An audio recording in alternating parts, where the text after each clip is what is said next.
Hey guys, getting out there and taking photos can be really daunting at first, especially if it's your first time using a DSLR or mirrorless camera. But there's a few fundamental things that I want to tell you guys about camera basics, and for the sake of this video, let's start off with Aperture. Aperture is one of the three main ways that you adjust the exposure of your image within your camera. Aperture is actually within your lens instead of the camera itself. Adjusting your aperture setting in your camera, or more specifically your lens, allows more or less light to come through into your camera sensor, depending on what setting you leave it at. These settings for aperture are actually called f-stops, and you've probably seen them on the sides or around the barrel of lenses that you've seen before. These familiar looking numbers like 4, 5.6, 8, 11, 16, and 22 are some of the aperture settings that your lens can hold. Different lenses have different aperture availability. My lens that I use right now is a Canon RF 24-70 f2.8. So that means the most wide open aperture that it can hold is a 2.8. Most lenses still go to f22 no matter what the widest setting is. Perhaps the most confusing part about aperture is the lower your f-stop number, the more light is let into your lens, into your camera sensor. Many people have trouble with this subject, thinking that the higher the f-stop number, the more light gets let in, which is a logical way of thinking, but that's not the case. Think of it this way. Your aperture is a mechanical ring on the inside of your lens barrel that shrinks or widens to let less light in or more light in respectively. The more wide open your aperture is, the more light is let through your lens.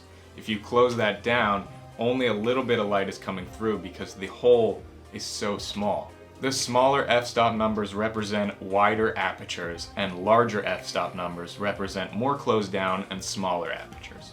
So if you are at an aperture of f-stop 2.8, or as many photographers and videographers call it, f2.8, there is more light coming through your lens and hitting your camera's sensor, giving you a brighter image. If you shoot at an f-stop of 22 or f22, then less light is coming through your lens and into your camera sensor, giving you a darker image. Aperture isn't only used for exposure purposes though. It can also be used to give your images a creative and more professional look. What I mean by this is aperture directly affects the bokeh of your image. I talked about this in a previous video about portraits, which I'll link above. But in short, bokeh is just the blurriness of your background compared to the subject of your image, what you're mainly focused on. Now, aperture is the only setting in your camera that affects this field. There are other things that go into this, as we talked about in the other video, like the distance between the subject and your background, and also your camera's sensor size. But aperture is the only setting that affects this. So basically, the wider open your aperture is, the blurrier your background will be. If your aperture is more closed down, your background will be more in focus. This is called depth of field. Depth of field is a focus range, basically what is in acceptable focus within a certain amount of distance. So wider or smaller f-stop numbers gives you a more shallow depth of field range, and a more closed down or a bigger f-stop number gives you a much longer depth of field. In basic terms, wide apertures gives you blurry background, and closed apertures gives you an in-focus background. So here's an example shot I took of an old lens that I have. I shot this at f22, and as you can see, you can tell what the background is. It's not completely blurred, you can see it, you can make out some detail.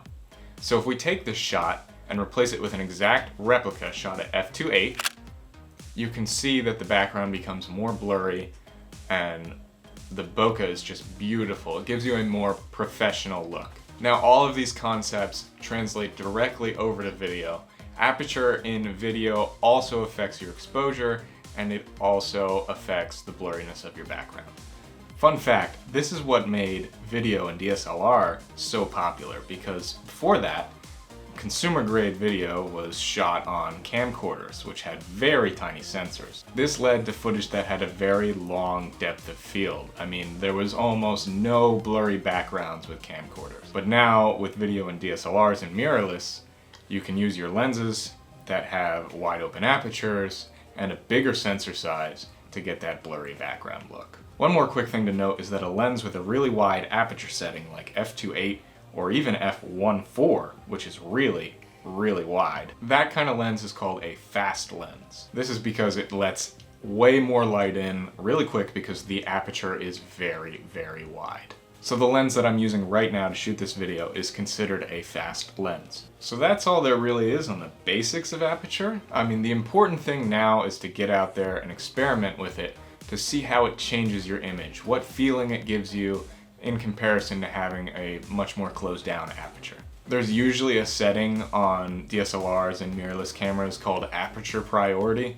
This basically allows you to change your aperture setting and the camera will take care of the rest for exposure. So that means you'll have a consistently well exposed image, but you can manipulate the aperture setting by yourself to get a different desired look. This is an easy way for beginners to try and experiment to see what happens when you change your aperture.